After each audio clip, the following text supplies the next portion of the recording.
आता आपल्या संतांना सुद्धा म्हणजे हा पांडुरंग अनेक प्रकारे दिसतो आणि नाही पण दिसतो.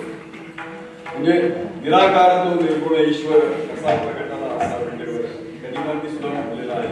तसा हा जो पांडुरंग आहे, हा जो देव आहे, हा याला खरं तसं स्वरूप नाही, परंतु ज्याला जसं दिसतं ना तसं ते दिसतं. आता बघा तुकारामांनीच म्हटलं, सुंदर ते ध्यान उभे विटेवरी करकटेवरी ठेवूया, किंवा त्यांच्याच भाषेत म्हणजे राजस सुकुमार मदनाचा पुतळा, किंवा सावळे सुंदर रूप मनोहर.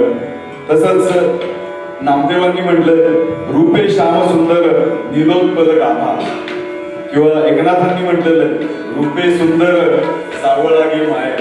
असं अनेक संतांना अनेक प्रकारे हा पांडुरंग दिसलेला आहे. तसाच आपल्या माऊलीला संत ज्ञानेश्वरांनाही तो अनेक प्रकारे दिसलेला आहे. तो निराकार आहे, तसाच सगुण पण आहे, आपल्या सर्वांना दिसेल असा पण आहे.